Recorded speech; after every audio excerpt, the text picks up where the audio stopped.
this is Rae with Get Real Rae, a space for life and business tips that will hopefully help you on your journey, or at the very least, provide you with some laughs. And now, let's get real. Today, we are talking about 5 things that will help you start to live your best life.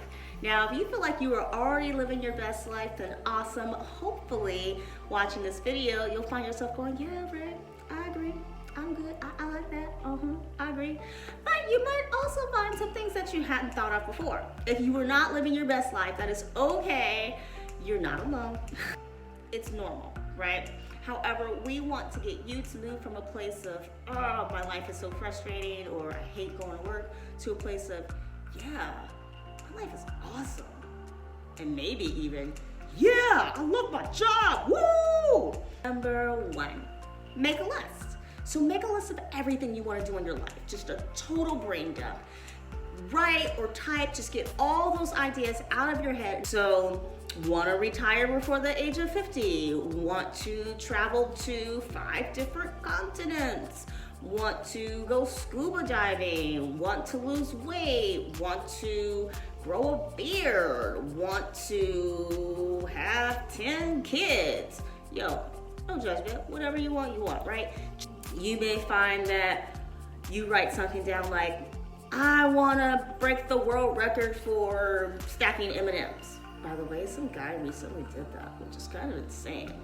Now, when you look at your list, you may say to yourself, I don't even eat M&Ms. Like, I'm not going to be wasting my time stacking them. And that's fine if you put something down and then you look at your side, you don't want to do it. But the point is, get it down on paper or in your digital device, right?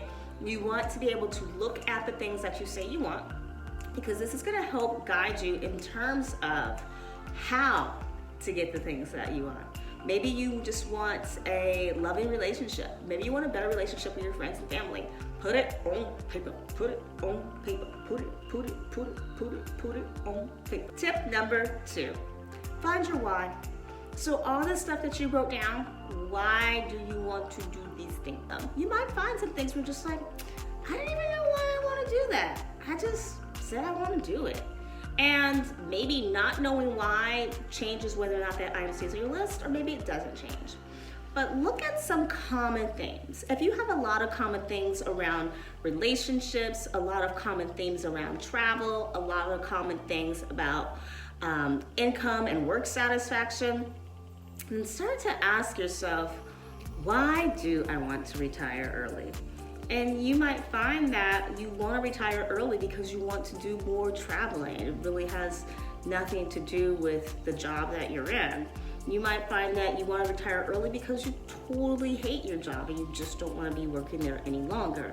So is your focus really on not engaging in this job that you hate, or is your focus really on retiring early?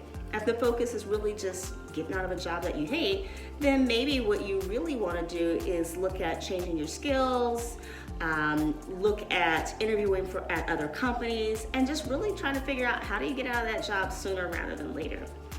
So you can do this as an individual activity, but you can also do this as a partner activity. If you do it as a partner activity, you decide what you want to share. You don't have to share your whole list with your partner if you don't want to, especially if there's something on your list like, yo, I would like to wear a diaper and be spanked. Good on you. Good on you. I don't know if you want your partner to do spanking or not. I don't know if you want them to buy the diaper. I'm just saying, good on you. You don't have to share that if you don't want to. Ooh, 3. Here we go. Tip number 3. Learn to say no. No, no, no, no, no, no. So one of the things I love about watching Oprah's Daily O's, that sounds like a cereal. I'm pretty sure that's wrong. She talks about how she had this need to please for like half her life. She always said yes. When somebody asked if they could borrow money, if somebody asked if they can do this, that, and the other things, she'd be like, yeah, because she didn't want for them to not like her. And guess what? People are gonna not like you even if you say yes, right? So if you find that you are a people pleaser, or if you find that you are just starting to fall into this trap where you're saying yes to things that you don't really want to say yes to, then practice saying no. You can do it in all kinds of ways. The telemarketer who calls and says, "Do you have a minute to talk?" No, I do not. Can I call you back? No, you cannot. You don't have to be rude about it, but just if you don't really want to be involved, then just say no. Your boss says, "Hey, I need you to get this report done. Can you do it?" Okay, so you have to think carefully. Can you do it? Do you have enough time in your schedule to get that report done without having to stay at work later, without risking being fired? Because you don't want to fall into a trap where your employer is constantly expecting you to stay late and do the work of 5 people, because you're probably not getting paid the rate of 5 people. So why are you doing the work of 5 people? I'm just saying. Keep in mind, if you are in a financial situation where you know if you say no, you're going to be out of a job and you don't have any money in the bank, so you're gonna be homeless, then that's not the place to start saying no. But what you can do is start saving. Start looking at other jobs that will value your time, that will pay you what you're worth, so that you are no longer putting yourself in this position of, "Oh man, I'm gonna have to work late, or I'm gonna have to figure out how to tell my boss no." Chances are though, once you start saying no, you will find yourself in a much happier emotional place and possibly a much happier financial place. Tip number 4, make changes. Look, if you are not living your best life, legit, then you're probably doing something that isn't working. I love teaching dance. I love teaching dance. It is so fun to me. But I had a few clients where I was just like, "Man, I'm so tired. I don't want to go and teach them." Love the client, I don't want to go teach them. I'm exhausted. I needed to make a change. It wasn't to dump my client, and it wasn't to stop teaching dance and completely change the careers. But I needed to look at other areas of my life where I was expending my energy, and to stop putting so much energy into those other areas because I was always exhausted. I needed to look at what time was I really going to bed. I knew I said I would go to bed at one time, but if I was actually going to bed 90 minutes later, consistently, then I needed to restructure my day so that I could start going to bed on time. There are probably some areas in your life where you can make small changes that will have a big impact. Same goes for money. If you feel like at the end of the month you are always broke, take a look at what subscriptions you have. Take a look at what bank fees you're paying. Take a look at what little changes going here and there. We finally did it, friends. We've come to tip number 5. Tip number 5 is reduce stress or conflict. Now this kind of goes into learning to say no. However, here's the thing. If you find yourself spending a lot of time with people who kind of stress you out, maybe it's even family members. You love talking to your family members, but every phone call kind of turns into this weird zone of them complaining or them telling you all these horrible stories about things that are happening in your life.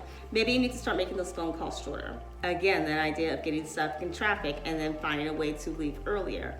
If you're constantly arguing with your spouse about the dishes. Okay, so I noticed that the dishes never seem to get done when I feel they need to. Do you not like really doing the dishes? I know it's no big deal, but if you don't like doing the dishes, maybe instead of me expecting you to meet my timeline, maybe there's something else that we can exchange, right? So when you're doing the dishes, I'm usually helping Timmy get his homework done. And I don't really love doing math homework with Timmy. Wanna swap? You wanna do Timmy's math homework and I'll do the dishes? I mean, that's cool with me. It would save me being like, "Hey, did you do the dishes? You gotta do dishes." So there's ways that you can avoid or reduce stress and conflict. If you have some stress that's happening in your life, conflict that's happening, look at ways you can reduce that stress, reduce that conflict. And if you see that there's just no opportunity for improvement, take a leap, bump your rump, and make moves towards having a more fulfilling life. All right, my friends, so with these 5 things, you are now set to go ahead and look at your day and say, how can I make sure that I retire soon? What should I be doing every day so that I know that I will be a millionaire by the time that I want to be a millionaire? You can use your list to go ahead and outline your day, your week, your month, your next year, your next 5 years. If you want to travel to another country, then set a goal. You have your list, so set a goal. Okay, I'm going to start saving now, and I'm going to make sure that I travel to that country within 3 years. Now you've got something to look forward to. Now you are living your best life because you're no longer going, oh, I wish I could do this. And you're going, yes, I saved $5 this week. I'm so proud of myself for saving $5 because that puts me closer to going to Egypt. Yes. All right, my friends, I hope you found these 5 tips helpful, and I wish you all the best in the new year. Keep it real, and until next time, peace.